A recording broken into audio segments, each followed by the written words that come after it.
ఎందుకురా బాబు ఇంత రేట్ అంటే కలకత్తా నుంచి తెప్పించాం అంటాడు. నాకు అర్థం కానిది ఏంటంటే ఎక్కడైతే నేను కలకత్తా నుంచి అయితే నాకన్నా మునగాడు వస్తాడా, అక్కడ కూడా నేనే కదా.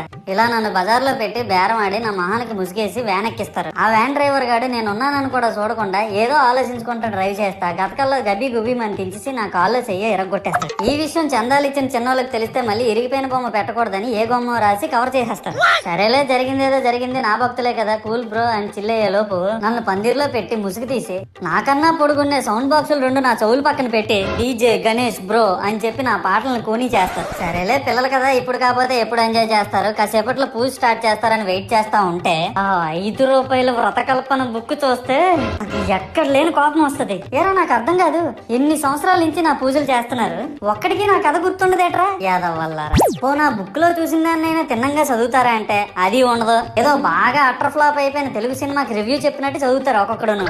ఇంకా